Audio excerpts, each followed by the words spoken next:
Assalamualaikum warahmatullahi wabarakatuh. Alhamdulillahirabbil alamin. Allahumma sholli ala Muhammad wa ala ali Muhammad. Dibancar luaskan dari Jalan Masjid Silaturahim nomor 36 Kalimanggis Cibubur Bekasi, Radio Silaturahim untuk Islam yang satu. Ikhwan dan akhwat yang dirahmati Allah Subhanahu wa taala. Alhamdulillah, bagaimana kabar Anda di pagi hari ini? Semoga dalam keadaan sehat walafiat dan selalu dalam lindungan Allah Subhanahu wa taala. Di pagi hari ini kita kembali berjumpa dalam program Renungan Al-Qur'an bersama Ustadz Husain Alatas dan juga Ustadz Alvan Sunardi, edisi hari Kamis 21 Jumadil Awal 1441 Hijriah yang juga bertepatan di tanggal 16 Januari 2020. Saya Abi Agus ditemani Fajar dan juga Muhammad Fahri di meja operator. Baik, langsung saja mari kita sapa narasumber kita yang telah hadir. Assalamualaikum warahmatullahi wabarakatuh. Waalaikumsalam warahmatullahi wabarakatuh. Sehat Ustaz? Alhamdulillah. Ustaz Alvan sehat ya? Alhamdulillah. Baik, tema kita ikhwan dan akhwat di pagi hari ini yaitu tentang amanah. Kita melanjutkan pembahasan pada hari Kamis yang lalu dan sekarang dilanjutkan masih membahas tentang masalah amanah ya Ustaz ya? Ya. Baik Ustaz, baik. Mari kita mulai dengan membaca Ummul Quran Al-Fatihah. Tafadhal Ustaz. A'udzu billahi minasy syaithanir rajim. Bismillahirrahmanirrahim. Alhamdulillahi rabbil alamin. Ar-Rahmanir Rahim. Maliki yaumiddin. Iyyaka na'budu wa iyyaka nasta'in. Ihdinas siratal mustaqim. Siratal ladzina an'amta 'alaihim ghairil maghdubi 'alaihim waladdallin.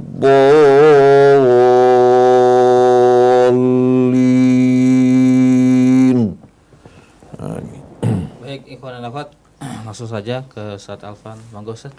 Baik, bismillahirrahmanirrahim. Assalamualaikum warahmatullahi wabarakatuh. Waalaikumsalam. Alhamdulillahilladzi sahala li'ibadihi wa yassar. Ashhadu an la ilaha illallah wahdahu la syarikalah ahaqqu li ayyuhmada wa yushkar. Wa ashhadu anna sayyidana wa nabiyana Muhammadan abduhu wa rasuluhu nabiyyul mukhtar. Allahumma salli wa sallim ala nuril anwar wa sirril asrar wa tiryaqil aghyar wa miftahi babil yasar wa ala alihil adhar wa ashabihil akhyar. Subhanaka la ilma lana illa ma 'allamtana innaka antal alimul hakim. Rabbi shrah li sadri wa yassir li amri wahlul 'uqdatam min lisani yafqahu qawli. Amma ba'du. Ikhwan dan akhwat, bapak dan ibu, ayah dan bunda, pemirsa TV Silaturahim dan pendengar radio Silaturahim dimanapun terdengar suara ini, mudah-mudahan membawakan manfaat bagi diri kita semua untuk kita belajar, memproteksi diri, menjadi orang yang baik di hadapan Allah Subhanahu wa taala dan berguna di hadapan masyarakat. Kita ranahkan itu semua sebagai amal ibadah kita untuk meraih keridhaan Allah Subhanahu wa taala. Semoga cita-cita kita, keinginan kita ini dipermudah oleh Allah dengan pertolongannya. Amin ya rabbal alamin. Jemaah yang dimuliakan oleh Allah, melanjutkan materi yang Kamis yang lalu yang telah kita bahas tentang amanah. Bahwasanya di pertemuan yang lalu telah kita bahas apa amanah itu.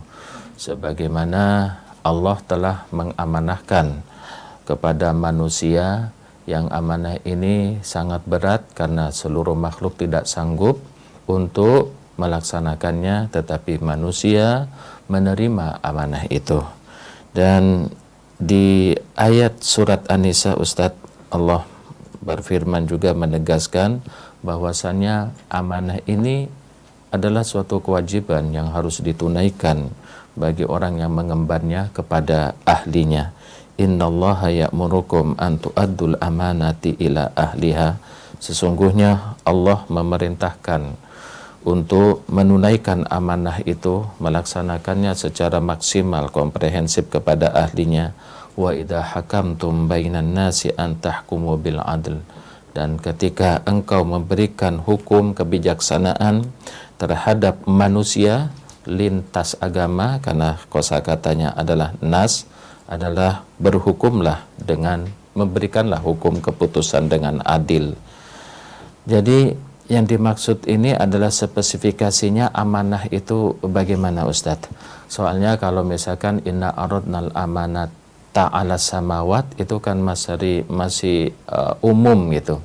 Kan kita hidup di atas amanah, di atas kewajiban amanah itu.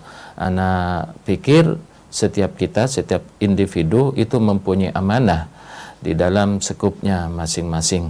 Seorang bapak mempunyai kewajiban untuk menunaikan amanahnya, seorang pimpinan berkewajiban untuk menunaikan amanahnya, ataupun seorang anak sekalipun mempunyai kewajiban terhadap amanahnya yang harus ditunaikan secara maksimal, secara batas maksimal kemampuannya. Begitu Ustadz, insyaallah. Falyatafadhal. A'udzu billahi minasyaitonir rajim. Bismillahirrahmanirrahim. Alhamdulillahi rabbil alamin, hamdan katsiran tayyiban mubarakan fih kama yuhibbu rabbuna wa yarda. Ya rabbana lakal hamdu kama yanbaghi li jalali wajhikal karim wa li 'azimi sultanik. Subhanaka la nuhsi thana'an 'alaika anta kama athnaita 'ala nafsik. Falakal hamdu hatta tarda wa lakal hamdu idza radit wa lakal hamdu ba'da ridha. Allahumma shalli 'ala Muhammad wa ali Muhammad. Subhanaka la ilma lana illa ma 'allamtana innaka antal aliyyul hakim wa la hawla wa la quwwata illa billahil aliyyil azim. Rabbana atina min ladunka rahmah wa hayyi' lana min amrina rasyada. Rabbana zidna ilman wa alhiqna bis salihin. Amma ba'du. Ikhwan, akhwat, pendengar, pemirsa dimanapun Anda berada, begitu pula ikhwan yang menemani kita, Ustadz Alfan Sunardi, begitu pula Saudara Agus, Fajar, Fahri, dan semua kru, semua yang terlibat dalam perjuangan bersama kita dalam menyerukan Islam yang satu, berpegang kepada kalimat Allah Subhanahu wa Ta'ala, menyembahnya, tidak mempersekutukannya dengan sesuatu, dan tidak menjadikan sebahagian kita sebagai Rabb selain dari Allah Subhanahu wa Ta'ala. Saya ucapkan Assalamullahi alaikum warahmatullahi wabarakatuh. Di saat kita berbicara tentang amanat, maka kita akan kembali kepada kejadian dan peristiwa yang terjadi di antara malaikat dan Allah Subhanahu wa Ta'ala. Ketika Allah Subhanahu wa Ta'ala mengabarkan para malaikat bahwa Allah akan menempatkan di muka bumi ini makhluknya yang berstatus sebagai khalifah. Begitu malaikat mendengarkan kabar ini, mereka terkejut. Lalu mereka mengajukan pertanyaan kepada Allah. Pertanyaan dengan penuh rasa heran. Ataj'alu fiha may yufsidu fiha wa yasfikud dima. Apa kamu akan menempatkan di muka bumi makhluk yang akan melakukan kerusakan dan menumpahkan darah? Wa nahnu nusabbihu bihamdika wa nuqaddisu lak. Sedangkan kami selalu bertasbih kepadamu, mensucikan engkau, ya, mengagungkan engkau. Ya, seolah-olah kenapa bukan kami saja yang kamu tempatkan di bumi? Kami tidak akan melakukan kerusakan. Karena di hati kami tidak terdapat nafsu, tidak terdapat sama sekali apa? Hal-hal yang mendorong kami untuk membangkang menentang perintah kamu. Kami selalu mensucikan dan mengagungkan engkau. Allah menjawab, qala inni a'lamu ma la ta'lamun, sesungguhnya aku mengetahui apa yang kalian tidak tahu. Nah, sebagian orang bertanya, dari mana malaikat tahu bahwa manusia ini akan melakukan kerusakan dan menumpahkan darah? Muncul berbagai macam riwayat yang mengatakan sebelum bumi diduduki oleh manusia, diduduki oleh jin. Mereka melakukan kerusakan. Akhirnya malaikat dikirim untuk memerangi mereka hingga mereka tinggal di puncak-puncak gunung dan pulau-pulau. Ini riwayat Israiliyat yang tidak punya dasar kebenaran. Mereka lupa bahwa jin juga bahagian dari khalifah. Jin sebagaimana manusia juga apa? Merupakan khalifah yang menerima amanat dari Allah. Ketika malaikat mendengarkan kata khalifah, mereka faham kata khalifah itu berarti mereka diberikan kebebasan, diberikan pilihan. Karena kata khalifah menjelaskan khilafah, artinya mereka diberikan amanat. Jadi status kehidupan kita manusia maupun jin sebagai khalifah yang diberikan ya, pilihan, kehendak, kebebasan pada batas-batas ya, peran kita sebagai khalifah. Tapi dalam hal-hal yang tidak berhubungan dengan peran kita ya, tidak diserahkan kepada kita. Sebagai contoh, jantung kita beroperasi bukan dengan usaha kita, paru-paru kita berkembang kuncup bukan dengan usaha kita. Begitu pula pencernaan kita, seluruh organ tubuh kita semua dikendalikan oleh Allah. Allah tidak akan bertanya di hari kemudian nanti, kenapa paru-paru kamu kembang kuncup, kenapa ya, katakan jantung kamu berdenyut sekian kali. Ini karena bukan pekerjaan manusia. Nah, dengan apa yang Allah berikan, ini semua merupakan nikmat karunia yang tak terhingga. Tubuh dengan kesehatannya, dengan kecerdasannya, dengan kehendaknya, bumi yang disediakan oleh Allah dengan berbagai macam nikmat karunia-Nya. Allah ingin menguji kita bagaimana kira-kira sikap kita. Apakah kita bersyukur ya, dalam menghadapi nikmatnya, bersabar menghadapi cobaannya, atau kita orang-orang yang ingkar dan durhaka. Dengan sendirinya balasan Allah disesuaikan dengan perbuatan manusia. Jadi waktu malaikat mendengar kata khalifah terkejut, karena malaikat dengan kesucian mereka, status mereka bukan sebagai khalifah. Mereka menjalankan perintah Allah tanpa ada pembangkangan, karena tidak terdapat hawa nafsu. Kalau iblis datang ke malaikat untuk mengajak mereka ke diskotik, ke sebar atau korupsi, malaikat tidak akan melakukan, tidak akan menyambut seruan siapa? Seruan iblis. La ya'sunallaha ma amarahum wa yaf'aluna ma Di saat iblis datang kepada manusia mengajak mereka untuk melakukan tindakan korupsi, untuk memperkaya diri, sebagian manusia menyambut ya, yang tertipu, sebagian lagi apa? Sebagian lagi menolak yang beriman dan tahu bahwa semua janji iblis adalah kebohongan dan kepalsuan. Oleh karena itu nasib para koruptor sebetulnya mereka tersiksa hidup mereka di dunia, walaupun mereka bebas dari jerat-jerat hukum. Hati mereka penuh perasaan bersalah, perasaan berdosa, melakukan perbuatan-perbuatan khianat yang membuat jiwa mereka tidak nyaman. Jadi berbicara mengenai amanat, karena apa? Karena kita ditempatkan di muka bumi ini sebagai khalifah Allah yang akan mempertanggungjawabkan semua sikap, sepak terjang, ucapan yang kita lakukan dengan sadar di hadapan Allah. Adapun yang kita lakukan di luar kesadaran kita ya, atau secara terpaksa, itu dimaafkan oleh Allah Subhanahu wa Ta'ala, atau kita lakukan karena kita lupa. Seperti orang di bulan puasa di siang hari makan, minum, setelah selesai baru dia sadar dirinya berpuasa. Makanya tidak membatalkan dirinya, kan dilakukan dalam keadaan lu wizan ummatil khata'u wa nisyan wa mastukrihu alaih. Dibebaskan dari umatku ya,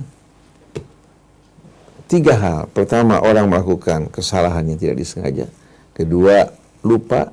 Kedua, sesuatu yang dipaksakan. Dia makan babi karena terpaksa untuk menyelamatkan dirinya, dimaafkan oleh Allah Subhanahu wa Ta'ala. Iya. Artinya hukum ini berada di atas alam kesadaran, Ustaz. Ya, apa yang dilakukan manusia dengan pilihannya, dengan kesadarannya atas dasar pengetahuan itu yang akan diminta pertanggungjawabannya. Di atas akal yang sempurna. Ya. Oleh karena itu orang yang tidak berakal bukan mukallaf.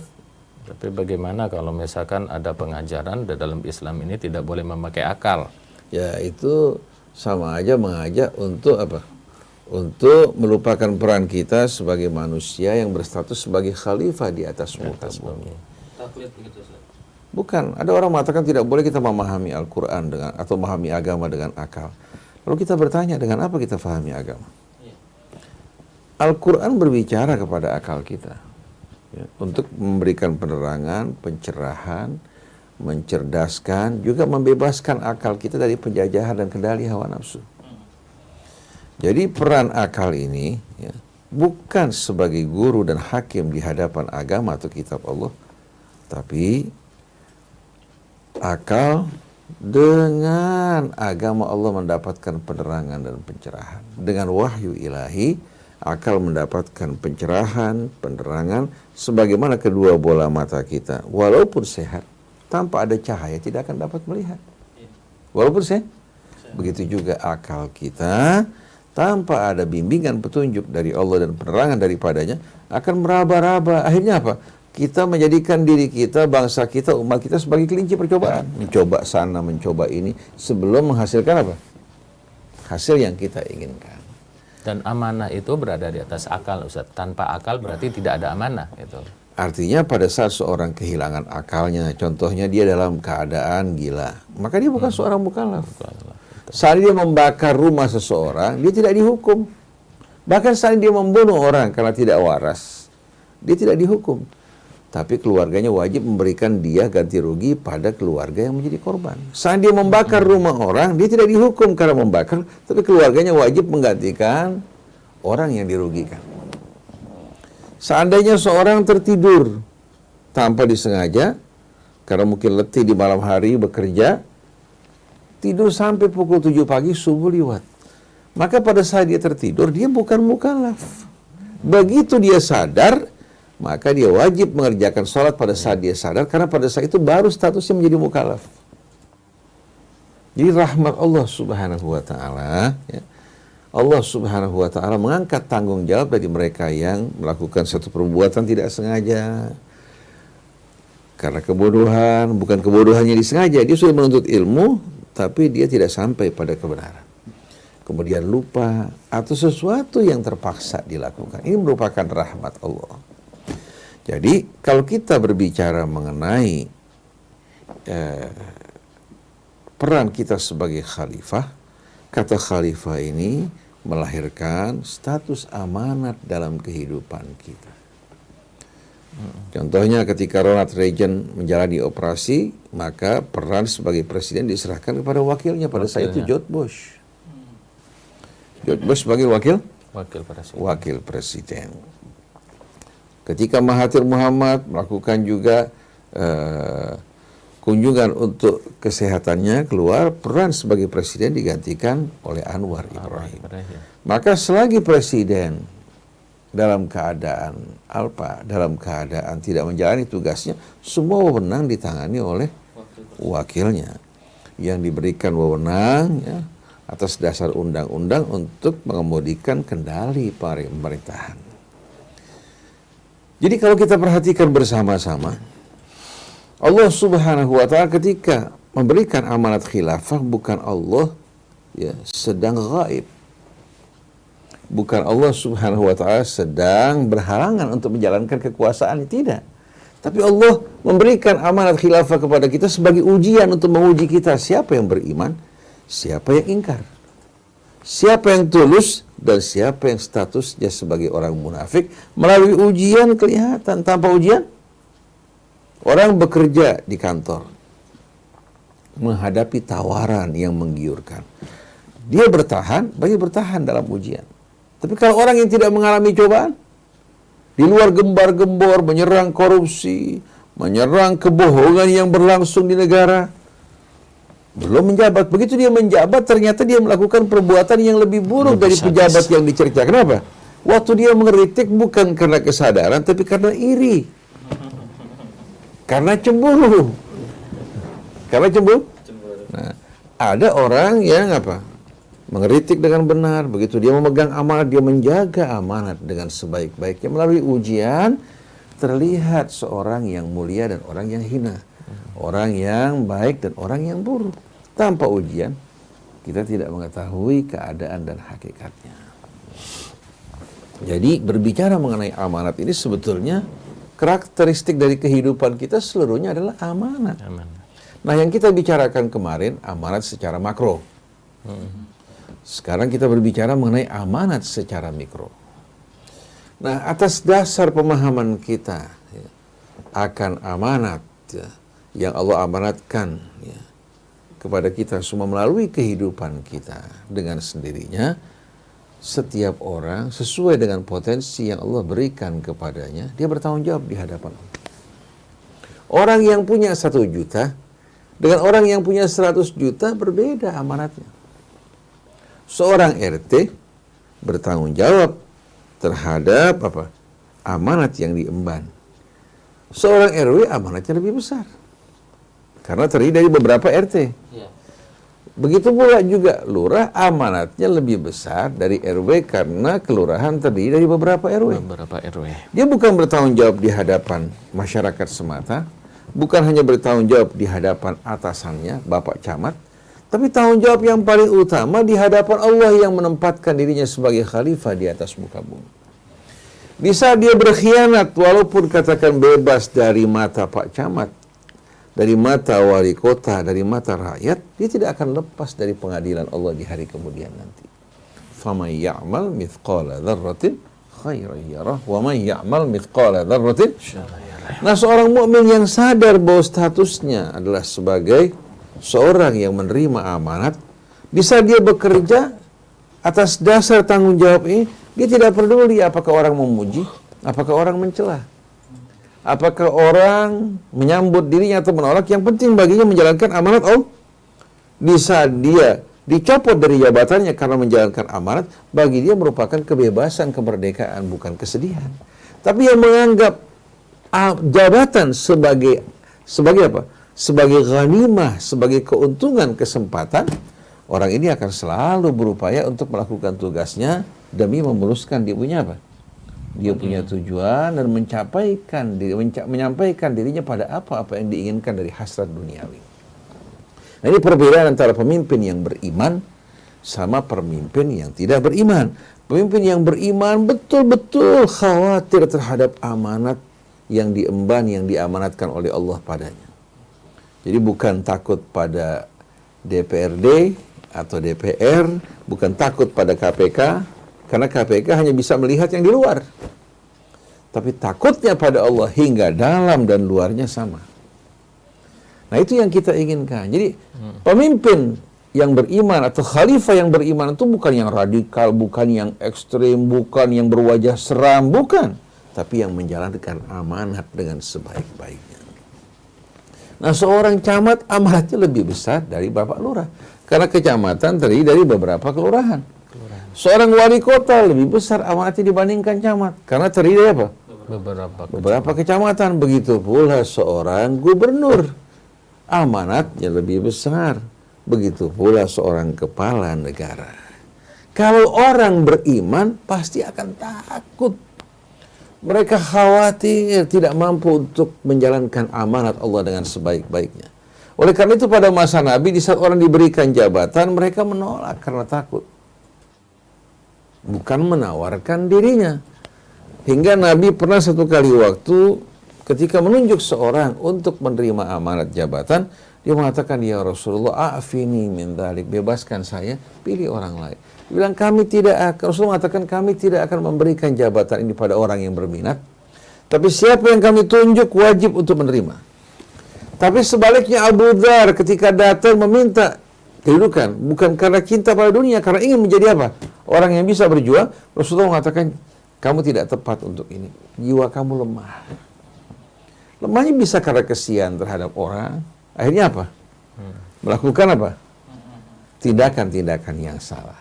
Jadi kalau kita perhatikan bersama-sama, orang yang beriman takut dalam menerima amanat, bukan menyodorkan dirinya, bukan berkampanye, bukan berpropaganda, bukan mengeluarkan uang seperti seorang yang memancing ikan tuna mempergunakan bandeng.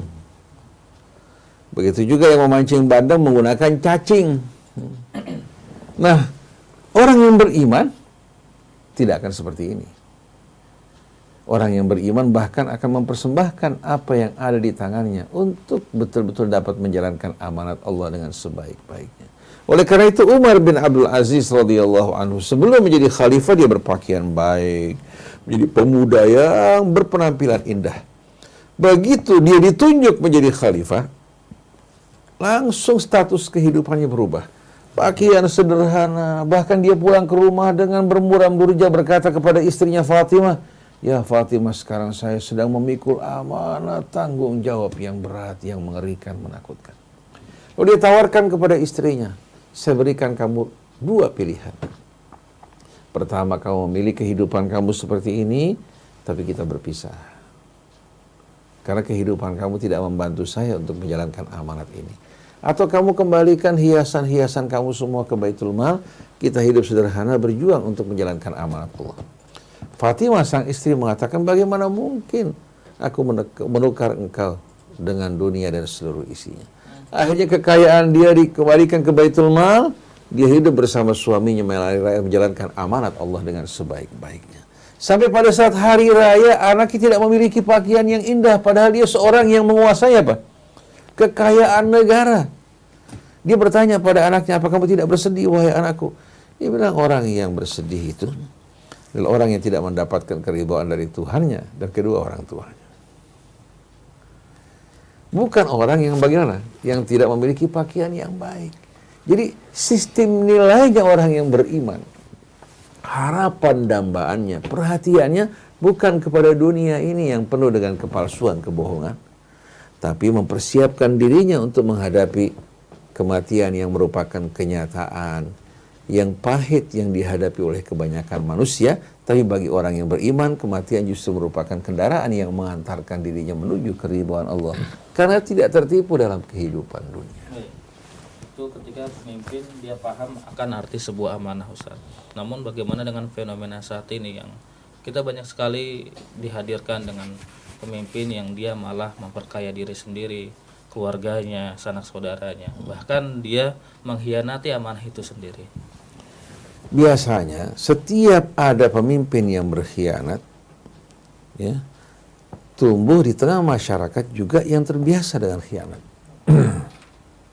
Tidak mungkin seorang pemimpin yang berkhianat lahir dari rahim masyarakat yang jujur, yang adil, yang beramar ma'ruf dan bernahi mungkar. Betul enggak? Iya. Coba kita lihat, di tengah-tengah bangsa yang maju, katakan sebagai contoh Selandia Baru, mungkin nggak lahir di tengah mereka seorang pemimpin, ya, yang berkhianat yang diketahui oleh rakyatnya? Rakyat tidak akan berdiam, tidak akan berdiri, dan rakyat tidak akan memilih orang yang diragukan. Begitu juga di Australia, kira-kira memungkinkan nggak pemimpin yang memperkaya diri, bersenang-senang, ya, tidak peduli terhadap rakyat untuk mendapatkan dukungan dari rakyatnya? Tapi di Indonesia, di negara-negara Arab saat ini, kalau kita lihat, rakyatnya kebanyakan dalam keadaan tidur. Rakyatnya tidak menyadari peran pemimpin yang dipilih dan ditunjuk, yang kelak akan menentukan nasibnya maju atau mundur, ya, sejahtera atau merana. Kebanyakan dari mereka memberikan suara bukan atas dasar pengetahuan, tapi atas dasar janji-janji palsu yang penuh dengan kebohongan. Bahkan mereka terkadang hanya dengan imbalan beberapa kilogram gula sama beras dan kaos, mereka memberikan suara mereka. Jadi pemimpin yang zalim, yang berkhianat itu lahir dari rahim rakyat yang lalai, yang lengah, yang tidak punya kepedulian, kecintaan pada bangsa dan negaranya, menyaksikan kebohongan, pengkhianatan berlangsung depan mata mereka, mereka berdiam berpangku tangan. Jadi jangan kita hanya menyalahkan pemimpin-pemimpin yang terpilih, tapi kesalahan sebetulnya berada pada rakyat. Berada pada para ulama yang tidak mencerdaskan, mendidik rakyatnya untuk betul-betul memahami kebenaran dan apa yang mereka harus lakukan. Peran para ulama kan menjalankan amanat Allah, memberikan pencerahan kepada umat, bukan mengadu domba, bukan memecah belah, bukan menyebarkan fitnah dan kefanatikan, tapi mengajak masyarakat semua untuk kembali kepada Allah, memberikan edukasi yang menyehatkan, yang memajukan, yang meluruskan, yang mendidik mereka untuk pandai, bukan mendidik mereka untuk bodoh, menghabiskan waktu mereka dalam urusan-urusan yang sepele. Coba saksikan apa yang menjadi konsumsi dari media-media Islam kita, yang menjadi pembicaraan, yang menjadi apa? Bahan-bahan perdebatan, ya. Coba perhatikan. Kita jarang menjumpai hal yang serius, yang mendidik, yang mengarahkan kepada kemajuan, yang memadamkan fitnah, yang membangun persatuan, tidak. Jadi kalau kita lihat media-media Islam kita, juru dakwah kita, ya, ulama-ulama kita, kebanyakan dari mereka masih belum menjalankan amanat Allah, mengajak manusia untuk kembali kepada Allah sebagaimana firman Allah, "Wa man ahsanu qawlan mimman da'a ilallah wa amila salihan wa qala innani minal muslimin." Siapakah yang tutur katanya lebih baik dari orang, ya, yang mengajak manusia kembali pada Allah, bukan mengajak manusia berkelompok-kelompok, bergolong-golongan, dimanfaatkan untuk kepentingan kelompok dan golongan, tidak. Mengajak manusia untuk kembali kepada Allah. Lalu dia mengerjakan perbuatan-perbuatan baik dan mulia. Ketika ditanya identitasnya, bukan identitas kelompok dan golongan, tapi dia mengatakan, saya adalah orang-orang yang berserah diri kepada Allah, minal muslimin. Nah, kalau kamu ikut bersama kami, maka kamu juga orang-orang yang berserah diri kepada Allah. Oleh karena itu para dai, para ulama bukan membangun pengikut untuk dirinya, tapi mengajak manusia untuk menjadi teman seperjalanan menuju Allah Subhanahu wa ta'ala. Nabi tidak memanfaatkan umatnya, justru membangun dan memajukan umatnya. Dari tadinya bercerai-berai, miskin, melarat, dikendalikan oleh Zionis, ya, tahu-tahu Nabi membebaskan mereka, memajukan mereka. Itu peran dari para ulama sebagaimana peran para nabi. Seorang ayah, dia bertanggung jawab atas istrinya, atas anak-anaknya. Bagaimana mendidik mereka untuk betul-betul mengenal Allah, menjalankan kewajiban mereka.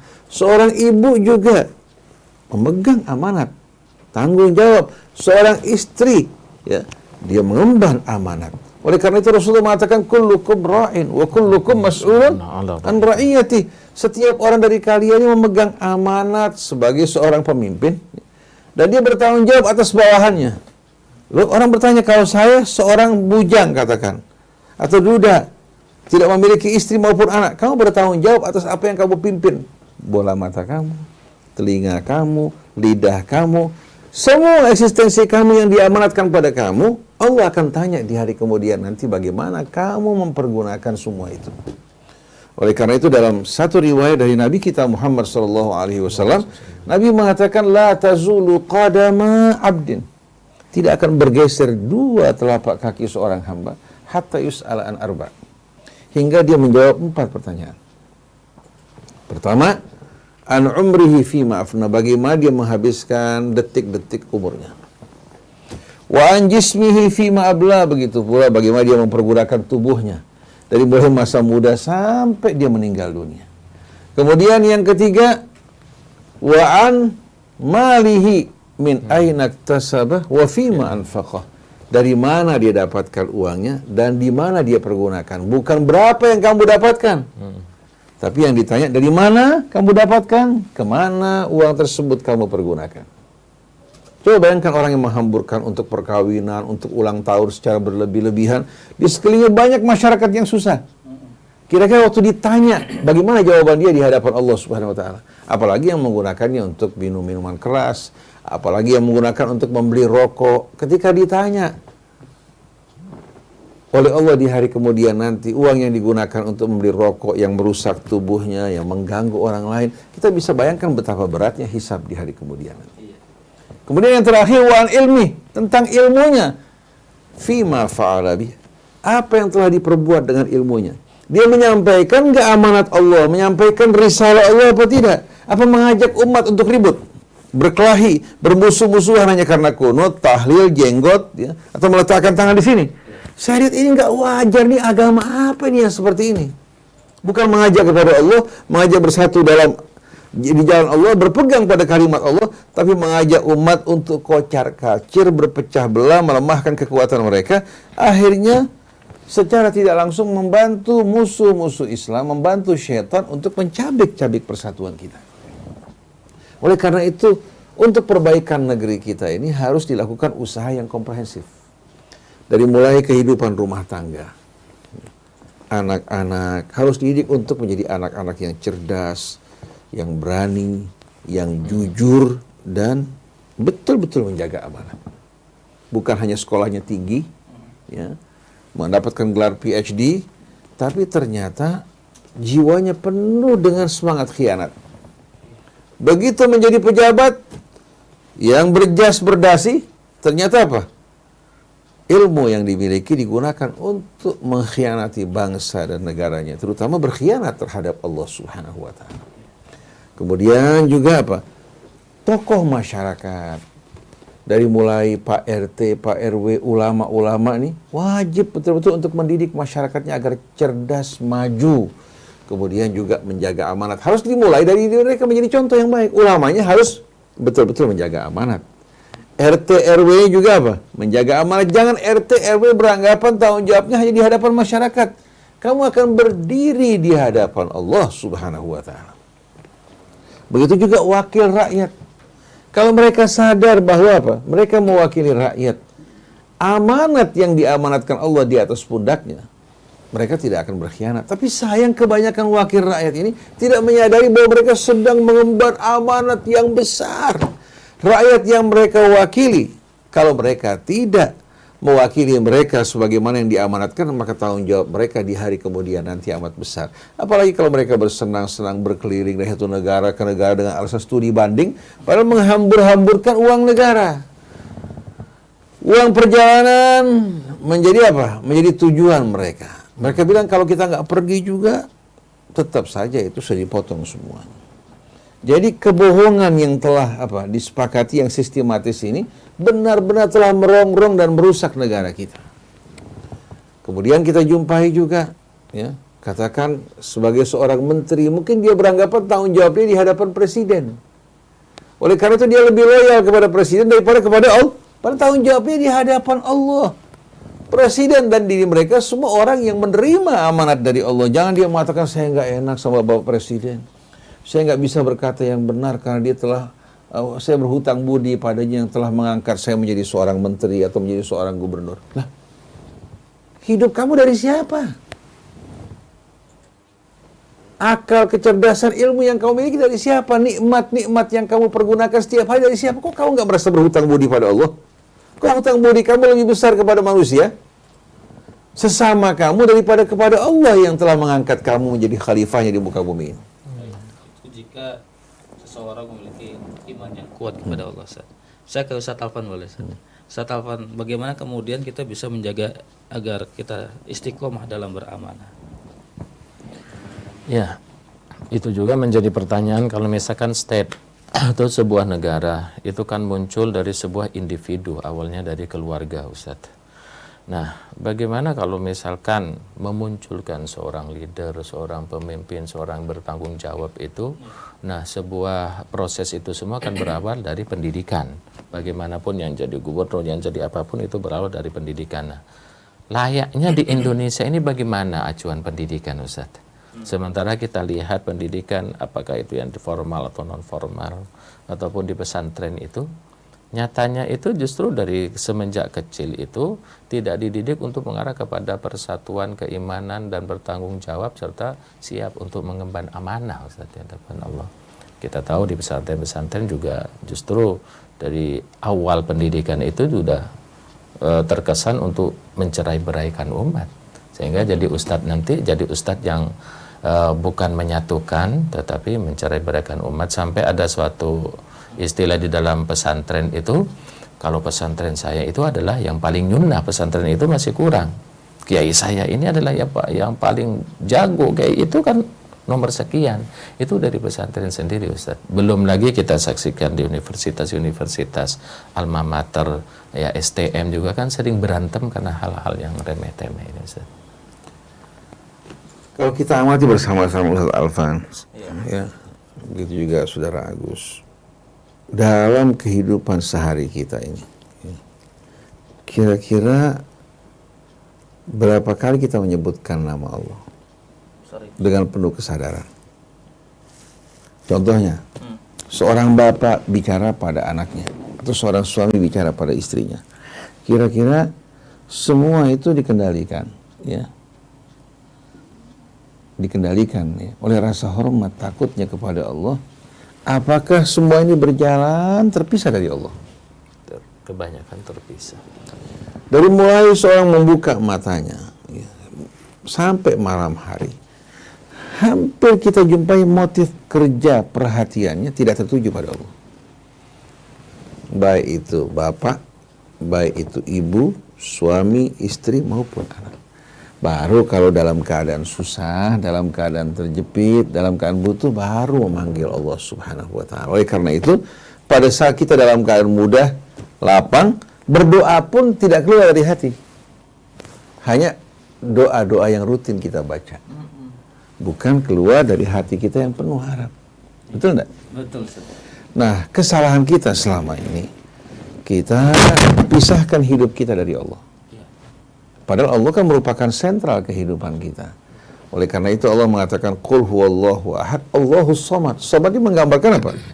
Menggambarkan apa? Sentral ya, yang menjadi rujukan seluruh makhluk, juga menggambarkan tonggak dari seluruh kehidupan. Nah, kalau kita memisahkan diri kita dari Allah, apa jadi? Hampa.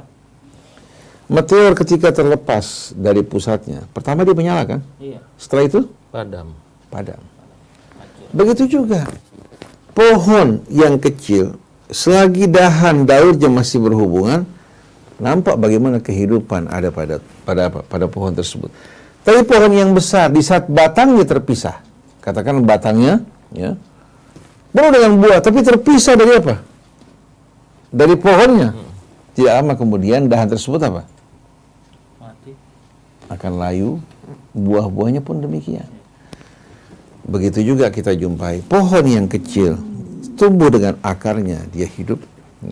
Tapi kalau kita ambil pohon yang besar, yang penuh dengan buahnya, kita pindahkan ke rumah kita tanpa ada akarnya, kita tanam, dalam sekejap mata penuh dengan pohon-pohon yang penuh dengan buah. Tidak lama kemudian bagaimana? Kering dan mati. Kering, karena apa? Karena dia diambil, dipisahkan dari akarnya, menghubungkan dia dengan sumber kehidupan. Begitu juga kita manusia. Ada orang bertanya, Ustadz, bagaimana kita mendidik anak kita untuk menjadi anak yang saleh? Saya bilang pertama-tama, jadikan perhatian utama buat anak kita Allah. Kamu ingatkan anak kamu kepada Allah pada setiap ucapan, gerak-gerik, dan perilakunya, tapi mulai dari diri kamu. Jangan kamu mengingatkan dia, jangan berbohong. Allah tidak menyukai orang yang berbohong, tapi ayahnya berbohong. Jangan ayah ibunya melarang dari sesuatu, tapi mereka mengerjakan.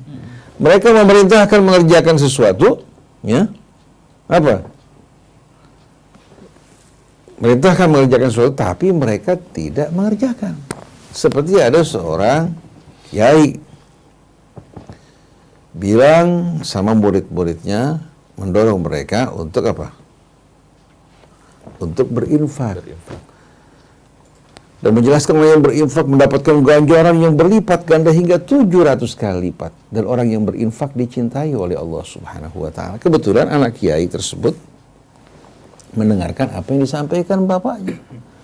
Bahwa orang tidak akan mencapai puncak kebaktian sampai menginfakkan apa yang paling dicintai.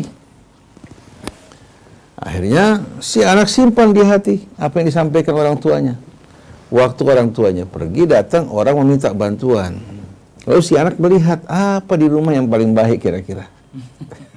Akhirnya ayam kalkun orang tuanya yang suaranya bagus dihadiah, bukan ayam kalkun, ayam pelung yang suaranya bagus diberikan hadiah buat yang datang meminta. Waktu bapaknya pulang, si bapak mencari ayam pelungnya. Dia tanya pada keluarganya, Kemana ayam saya? Si anak bilang, saya hadiahkan buat orang yang minta bantuan. Si bapak marah. Kenapa kamu lakukan? Dibilang, kan bapak bilang, lan tanalul birra hatta tunfiqu mimma tuhibbun. Kalian tidak akan mendapatkan kebajikan ya, dalam arti yang sejati sampai menginfakkan apa yang kalian suka. Si bapak marah. Dia bilang, iya sanes ka orang, ka batur. Ini bukan untuk kita, untuk orang lain, dibilang katanya.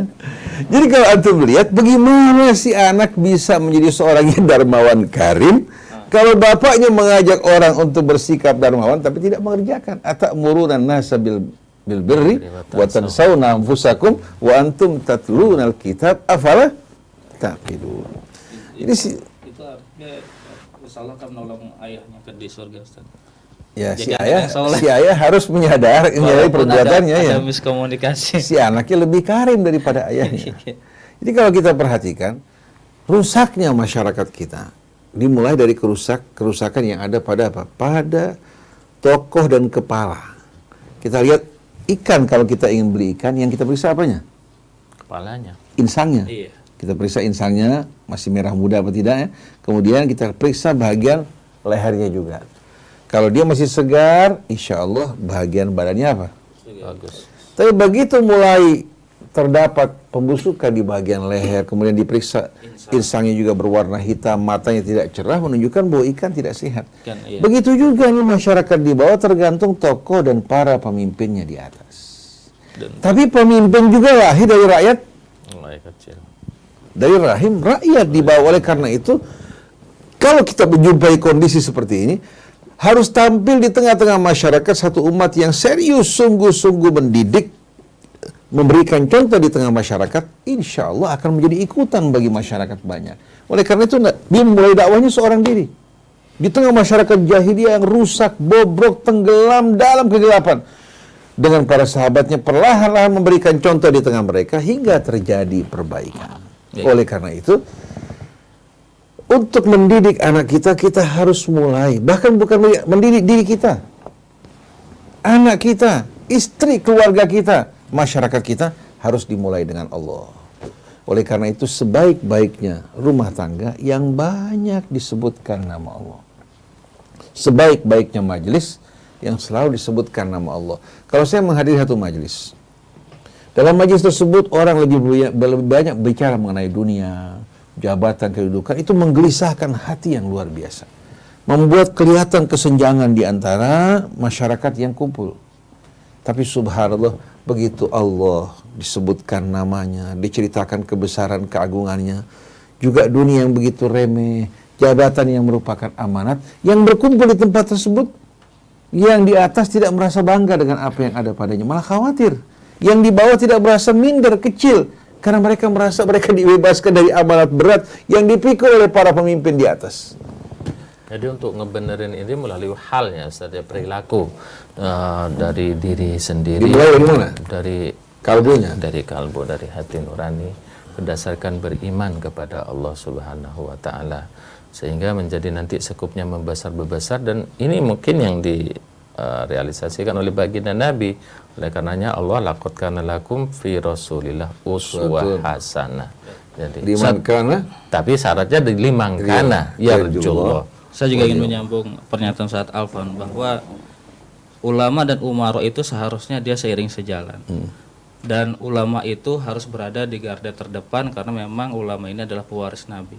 Namun terkadang kan ketika umaro ini memang dia kadang suka sedikit menyimpang karena dia lebih dekat kepada kekuasaan, harta dan juga jabatan. Karena itu ulama seharusnya dia bisa memberikan nasihat kepada umaro agar kemudian ulama ini bisa membimbing umat untuk bisa saling membangun seperti yang saya sampaikan tadi gitu. Makanya ulama terbagi dua. Satu Rabbaniun, ya. Sebagaimana perintah Allah, walakin kunu rabbaniyina bima kuntum tu'allimuna al-kitab wa bima kuntum tadrusun. Jadilah kalian para rabbaniin, karena kalian mengajarkan Alkitab dan mempelajarinya. Nah, Rabbani ini betul-betul yuballighuna risalatillah wa yakhshawnahu wa la yakhshawna ahadan illallah. Menyampaikan risalah Allah, hanya takut pada Allah, tidak takut pada selainnya. Jadi di hadapan siapapun sama. Mereka menyampaikan kitab Allah yang merupakan amanat dari Allah. Ada lagi ulama yang kedua, ulama su. Ulama su ini statusnya bukan memberikan peringatan, pendidikan pada umat, pada para pemimpin di atas, tapi menjadi jongos penguasa dan pengusaha.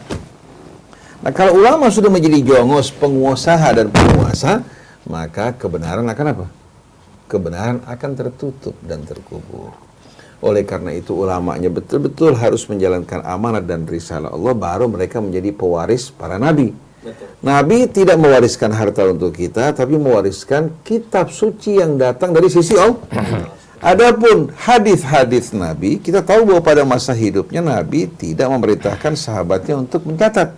Betul enggak? Betul. Tapi kitab ini yang ditulis dikumpulkan. Tapi sayangnya justru kitab Allah ditinggalkan, digantikan dengan apa yang Nabi tidak tinggalkan. Kemudian digantikan juga dengan pendapat-pendapat, kumpulan-kumpulan pendapat manusia yang lebih diagungkan dari kitab Allah.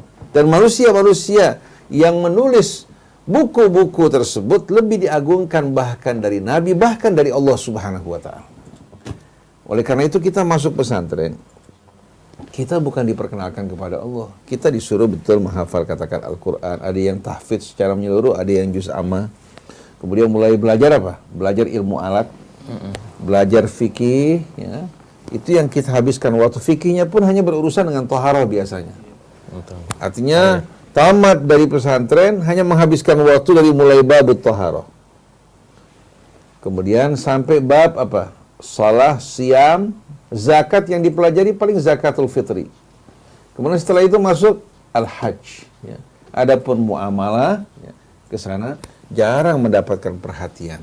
Jadi kalau kita perhatikan, kita ini sebetulnya dipisahkan dari Allah, dari kitabnya, dipisahkan juga dari nabinya, tapi dihubungkan dengan manusia-manusia yang membawa perselisihan, pertentangan, perbedaan. Padahal para imam tersebut semuanya mengajak kepada Allah, tapi di bawah ini justru para pengikut mengajak mereka bukan kepada Allah, tapi kepada imam-imam yang mengajak manusia kepada Allah Subhanahu wa Ta'ala. Oleh karena itu jumpakan masyarakat pengikut Syafi'i menempatkan Imam Syafi'i bahkan lebih dari Rasul tanpa mereka sadari. Begitu juga pengikut Ahmad bin Hanbal menempatkan Imam Ahmad lebih daripada Rasulullah. Pengikut Abu Hanifah juga begitu. Pengikut Malik juga sama. Pengikut Ibnu Taimiyah menempatkan Ibnu Taimiyah bahkan sebagai hakim di atas Nabi kita Muhammad SAW. Begitu juga terjadi pada saat ini pengikut Albani menempatkan Albani seolah-olah di atas kitab Allah dan sunnah Nabinya. Jadi bukan kembali kepada kitab Allah dan ayat-ayatnya, ya, tapi kembali merujuk kepada apa yang diucapkan Albani. Kemudian yang berbeda dengan Albani menurut para pengikutnya adalah ahli bid'ah. Ini muncul fitnah di belakang hari wal-iyadzubillah karena kefanatikan seseorang kepada sesamanya, bukan merujuk kepada kitab Allah menjadi hakim pada perselisihan di antara mereka. Kalau sebagai ulamanya aja sudah seperti itu, sementara ulama itu yang harusnya memberikan asesmen kepada pemerintah, pada eksekutif. Lantas bagaimana yang harus kita lakukan, Ustaz? Dalam mengemban amanah ini gitu loh. Sekup kita kan harusnya memberikan juga perubahan atau memberikan sedikit warna, bukan pasrah begitu saja terhadap kondisi ini. Lalu kiatnya bagaimana? Tugas kita bukan apa? Tugas kita bukan menyerahkan tanggung jawab pada orang lain. Tapi tugas kita memulai dari diri kita. Kalau kita jumpai ulama, kiai, ustadz melalaikan amanat Allah, bahkan mereka merelakan diri mereka untuk menjadi jongos dan alat dari pengusaha maupun penguasa, maka tugas kita mengingatkan umat, mengingatkan para pemimpin tersebut, bukan karena kedengkian, kebencian, bukan karena cemburu dengan apa yang ada pada mereka, bahkan kita justru berlindung kepada Allah dari cobaan dan dunia yang diberikan kepada mereka. Jadi memang kita harus mulai dari diri kita. Maka kita berharap di Rasil ini, baik pejuang yang dari kalangan ulamanya, krunya betul-betul bisa menjadi contoh yang sebaik-baiknya dalam menjalankan amanat Allah. Hingga Saudara Agus, bekerja di Rasil sebagai kru di sini, merasa bahwa ini amanat yang diamanatkan oleh Allah, bukan oleh apa? Oleh komisaris maupun direksi atau dewan syariat. Jadi merasa kedudukannya apa? Sebagai pekerja, pegawai, khalifah yang memiliki kedudukan yang amat mulia di sisi Allah Subhanahu wa taala. Amin, Ustaz. Begitu juga para asatidz. Jadi betul-betul kalau masing-masing merasa bahwa ini amanat yang dipertanggungjawabkan, dia tidak akan sama sekali berkhianat dan tidak akan berbuat zalim pada yang lain. Tidak akan memandang remeh yang lain karena perannya lebih kecil menurut dia, tidak. Tapi manusia dihargai karena menjalankan amanat, bukan karena kedudukan amanat yang besar, tapi pelaksanaan yang dilihat oleh Allah. Oleh karena itu RT yang menjalankan amanat Allah dengan sebaik-baiknya lebih mulia dari gubernur yang mengkhianati amanat. Tapi herannya orang kalau ketemu Pak Gubernur, wali kota, sambutannya luar biasa. Kalau ketemu Pak RT gimana? Jadi kalau kita lihat, orang ini tergiur pada dunia. Orang dibutakan oleh dunianya hingga melihat segala sesuatu bukan melihat pada apa? Pada esensi yang sebenarnya, hakikat dan tujuan hidup yang sebenarnya, tapi melihat gemerlap dunia itu yang menjadi perhatiannya. Kita berharap di rumah bapak, ibu, suami, istri, anak, begitu juga masyarakat, coba selalu betul-betul mengingatkan dirinya dan umat kepada Allah. Ini tidak benar, Allah murka. Jangan kau menyinggung perasaan saya. Kau menginjak-injak kehormatan saya. Kamu tidak peduli terhadap saya. Coba ajak ini orang untuk ingat Allah, peduli kepada Allah. Insya Allah dia akan menjaga hak orang lain.